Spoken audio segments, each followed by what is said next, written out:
Alexia Uncle Pihana, Kimo Pihana. He was also a park ranger here, right? Retired, and he watched this mountain for us. Also, long time.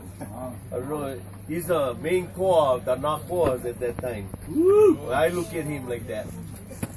When he can shove one spear to one bike, coming full blast, and the guy huli right up. The guy when try run in front of parade down in corner. Come here, parade. Uncle, we just follow. Upside down. Upside down. I seen this man. They say no picture taking at the Indigenous Peoples Conference. Yeah. So here's these guys, all these photographers hiding between people. Uncle, he's walking like that. Yeah. Come back. He's watching. Come back. I don't joke you. That's Uncle Pihana right here.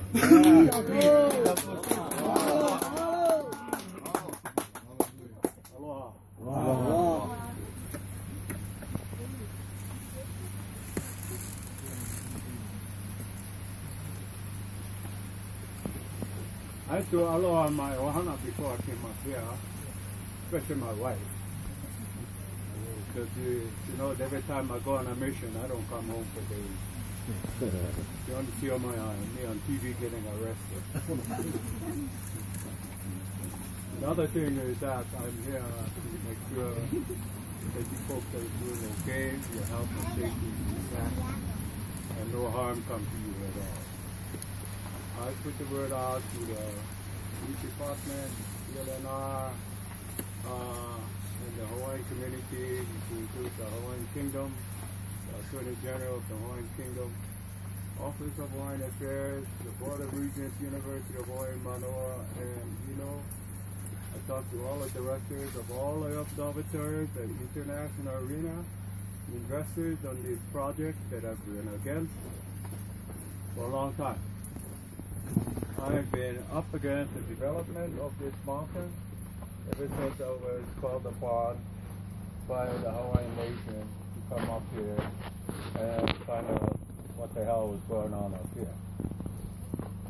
Many things that happened in my tenure up here for the past 10 years that I've been up here was a very, very lonely position, very meha. The other thing is that I found out that there was a lot of things wrong with the master plan that was implemented by the University of Hawaii, Hilo and Manoa. And the other thing is that when we look at this particular area, this was the rallying area of our ancient people from the time of Umi and Liloa and many others prior to Kamehameha. And a very area that Queen Emma had come up to sanctify as a sacred mountain, to include our King David La'amea Kalakaua. In some senses, our people during the monarchy accepted and brought in electricity, telephone, and observatories way before all of this happened. So we need to forgive them too because of they didn't realize the outcome that it's going to take over during their time. They did not see the future impact of this area. This mountain was actually kapu to all commoners and all slaves. The only one allowed to the top of the mountain was the high chief and the kahuna nui. So today, when the road was opened by Governor John Burns, and the kahuna nui that came up here and fully and opened up the road to development was from our own people that permitted the road to be developed. Today we have to, as the next generation, to humble ourselves and look at it as a matter of progression. We cannot stop progress, but we certainly can control the flow of the money that is invested in development. The 30-meter telescope, I was one of the strongest opponents up in Canada when I announced my decision not to be developed here on Mauna Kea. I had made a suggestion that they take the 30-meter telescope to Chile or Mexico, where they need the job, not here. But the university didn't heed the warning of what's taking place today currently. Po Fakiki, Pepe Kuli, Ole Pili Aloha, Ikapu Vai, o Kanaka Maole. So, and I still stand behind my idea of no more development. I've bear my testimony from day one. I've told everyone throughout the entire international arena of no more development on this mountain. And most of them that are investors are starting to realize maybe it's a bad investment to develop the 30-meter telescope. They had to pray hard because I'm a real hard guy to deal with. I get very intimidated, I get very aggressive, and I am not afraid to hurt.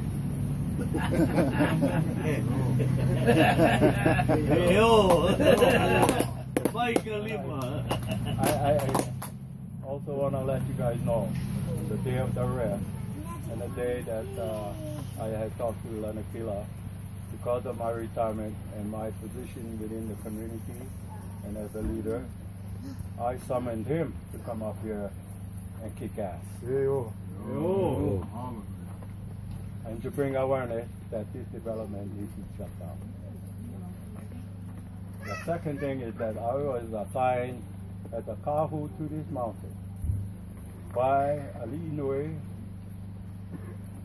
Makulkane, Gabriel Makulkane, way back in the 2000s. We had placed a kuahu lele, you see down below, which was destroyed, and we put it back up. I don't know who took it down, but I brought some of my narcos up here and we put it back up. We didn't go out looking for trouble, but if the trouble was coming, we were ready. And then we put one in the back of the visitor center here, and we established that kuahu in 2 places. And then we also had to do our historical work on the entire mountain itself, and call upon the gods and goddesses that reside up here. Lilienoi, Poliapu, Kamakani, the Superman of the mountain, Maui, the stars. We had to call upon our kupunas to give us guidance and knowledge and wisdom so that we can accomplish our goals up here as Hawaiians and make sure no harm comes to our people, especially our kamaliki. And as a warrior, I felt it was my job to step forward and not have fear to go against Amalika, corporate America. Many people ask me if I'm a citizen of the United States of America. I say yes. But not by my acceptance. I was drafted into the military army. They made me an American. I'm still a Kanaka. I don't surrender to my enemies. I got killed in Vietnam. I got survived in Japan, and I was sent back home to Hawaii to be here today to talk to all of you. I dropped blood. I sacrificed myself. Today I can do that again. If it's called upon to be sacrificed, I'm more than happy to step forward. I'll put myself before for all of you. I'm not afraid of that. But I don't want to go today. That's a good There's much to be accomplished. We cannot accomplish in that. But we only can support spirituality when we do. You know, this was the old saying when Keua Kuahu'ula sacrificed his laho to Kamehameha. He served Kamehameha Ikahe in spiritual only, not physically. And he gave up his entire army to Kamehameha. Some part of Hawaiian history is very devastating because in the old days we were fighting ourselves. We did not take on the Americans, we took on our own ohana of disagreement because, hey, you married my sister, I don't like you. But today it's a different scenario. We're all akamai, highly educated, olelo Hawaii, which is something that was lost and taken away from us, our tongue, was cut off. So today, up here on Mauna Kea, especially in this area, it's called Halipohaka because of the stone house right up here that was set up by early astronomers that came up here. That's why it was called Halipohaka. The real name of this place is Kale Moa, right here, this mound over here. Pool Kale Moa. The floating feather of the chicken. Other areas in the back of here where we found areas for the Filohoko area. Kahunas that came up here, the navigators that came up here and started the stars.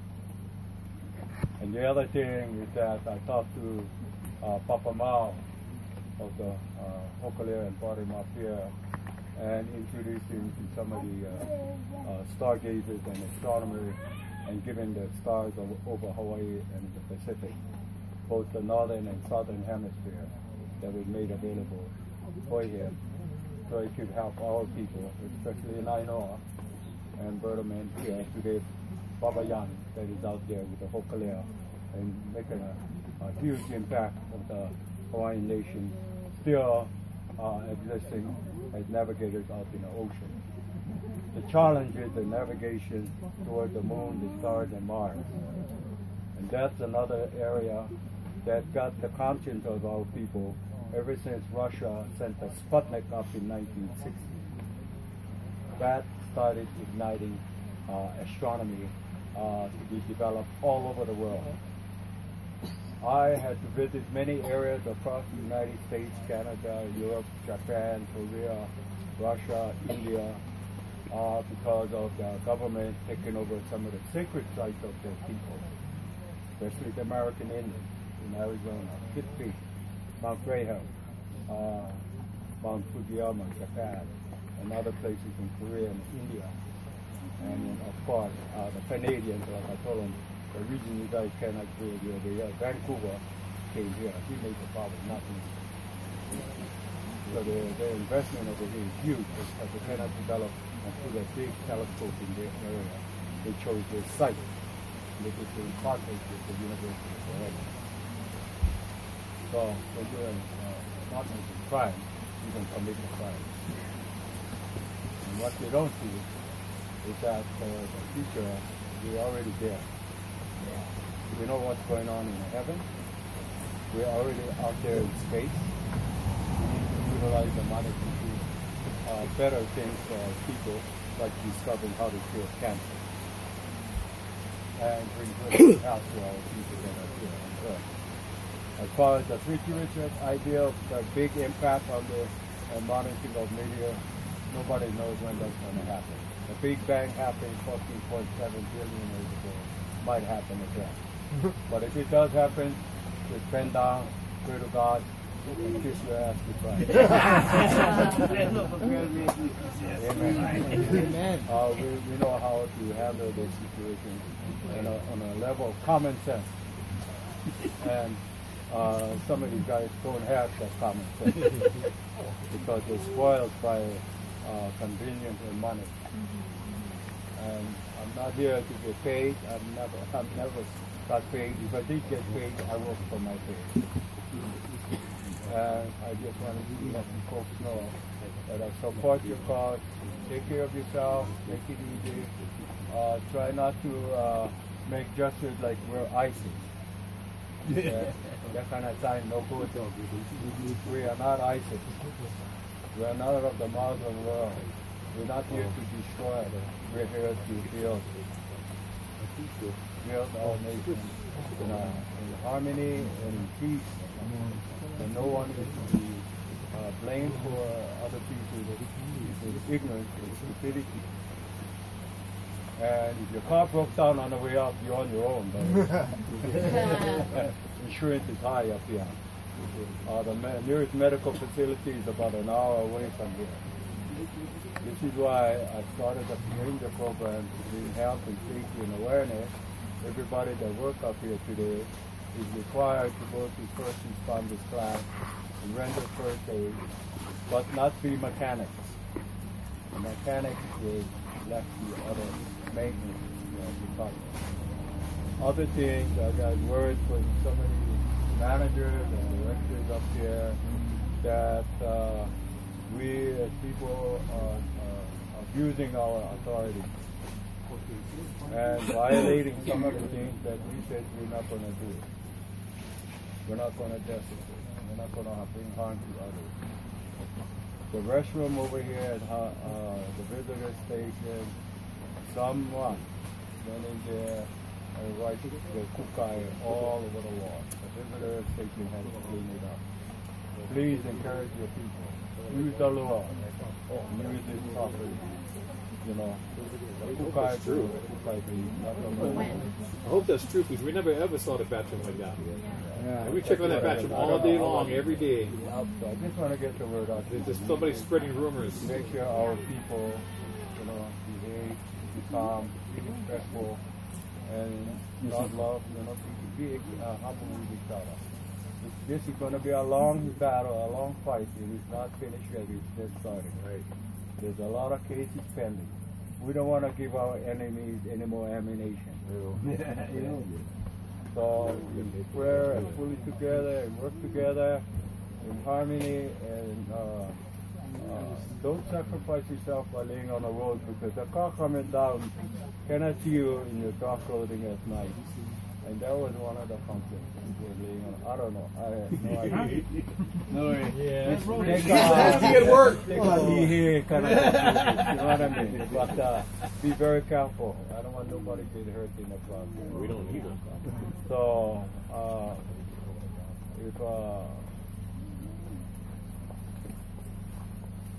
Noi and other leaders come back up here, tell them I was here to talk to the people. And I pray for you guys' health and safety, and go up with humble to the highest peak, and it's your mountain.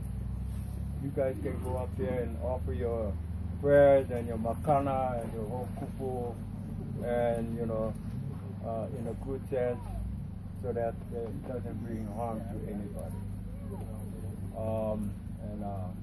Pray to to give you guys the strength, the courage, and the knowledge and the wisdom to complete your mission. And I'll be supportive too. I'm always in the background. I help put together money to bail out the first 14 of the arrestees. Like Polikapu, Skippy, and the rest of them. So I do background work and background check on not everyone, but I just read whatever is in the newspaper. And I know how the media can really talk stupid sometimes, make us guys stupid. We're not stupid. We can read in between the lines when they're trying to call us assholes, okay? But they're afraid to come out with straight talk. Because we're pissed off, we're angry. What else do you expect? We're going to say we love you, but we cannot know we're pissed off at you. Because you guys are not listening to us and the voice of our children. And our queen, Lily Okalani, has already proclaimed that we are going to rise one day and America is in deep trouble. When the time of the overthrow. In 1993, I was one of the first people that wanted America off the island. I flicked that Hawaiian flag and everybody was pissed off at me in Honolulu. They said, what the hell are you doing? I said, why? We were in a problem. We got a problem here, brother. And I had a couple of Kupunas come up against me. Oh, why you turn the flag upside down? I said, Kupuna, we're in trouble. You see how the thing is? You're going to be upside down too. You don't watch out. Corporate America is very vicious. Yes. And like they say, money never sleeps, which is true. They're always working in the dark, in the back room, making decisions without the rest of us knowing what the hell is going on before they make the move. I also want to let you guys know that some of the comments in the newspaper by the 30-meter directors, I have always talking to them. If you can't say nothing, go shut up. Because you're not Hawaiian, period. You're alien to this country, to this island. Be careful what you wish for too, because you might get hurt in the process. So anyway, I'm going to go up Mauka. First I got to acclimate 1 hour. I know that. I'm going to eat my lunch with Aloha, and then I'm going to go up and do my prayers on the summit. If anybody want to go up with me, you're welcome to join me. So, mahalo, and take care, and God bless all of you.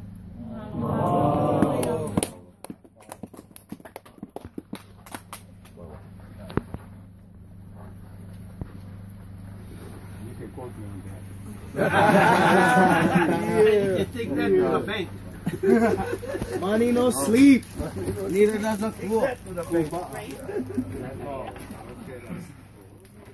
Okay.